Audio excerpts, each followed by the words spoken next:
आपसे कह रहा है कि शक संवत पर आधारित राष्ट्रीय पंचांग होता है।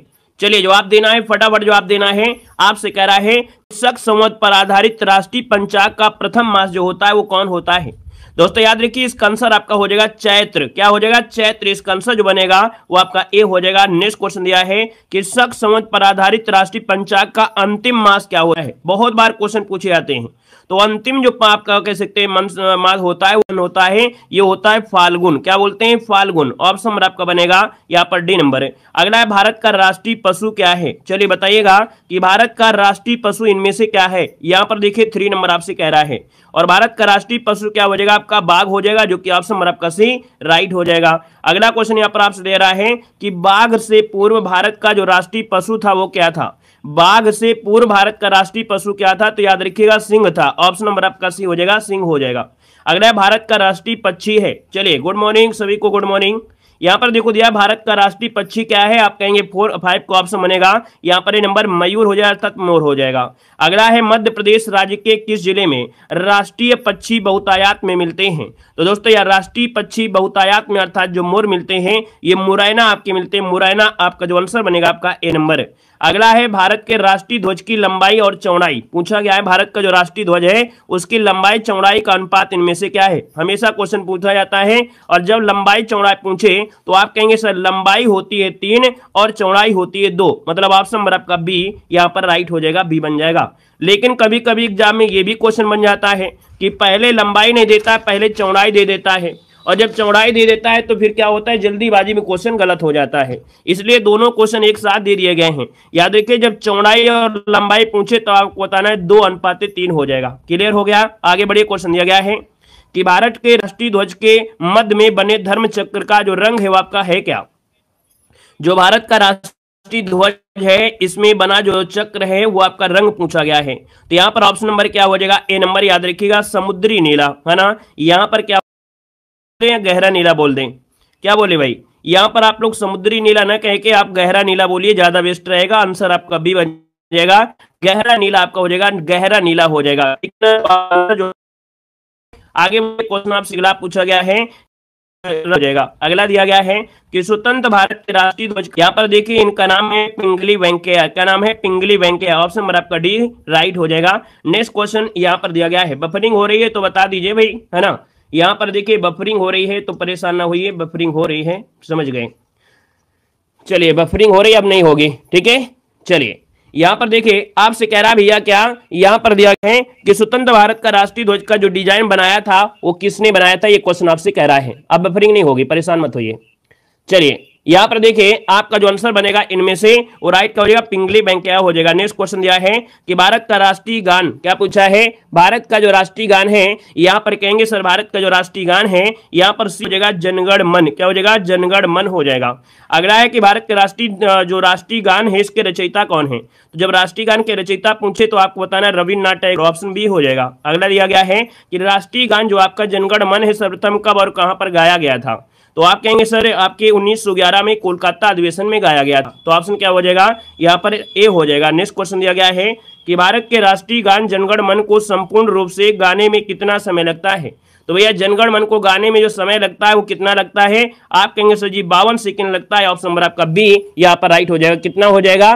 52 सेकंड आपका आंसर राइट हो जाएगा। आगे बढ़िए। क्वेश्चन आपसे दिया गया है कि भारत का राष्ट्रीय गीत क्या है? भारत का राष्ट्रीय गीत क्या है? तो आप कहेंगे सर भारत का राष्ट्रीय गीत क्या है? वंदे मातरम है। क्या है? वंदे मातरम। ऑप्शन नंबर आपका सी नंबर। नेक्स्ट क्वेश्चन दिया गया है कि भारत के राष्ट्रीय गीत के रचयिता कौन है? भारत के राष्ट्रीय गीत के रचयिता कौन है? तो याद रखिएगा बंकिम चंद्र चटर्जी। ऑप्शन नंबर आपका बी हो जाएगा, बंकिम चंद्र चटर्जी हो जाएगा। नेक्स्ट क्वेश्चन दिया गया है कि भारत के राष्ट्रीय गीत को गायन के समय जो आपकी है कितनी है?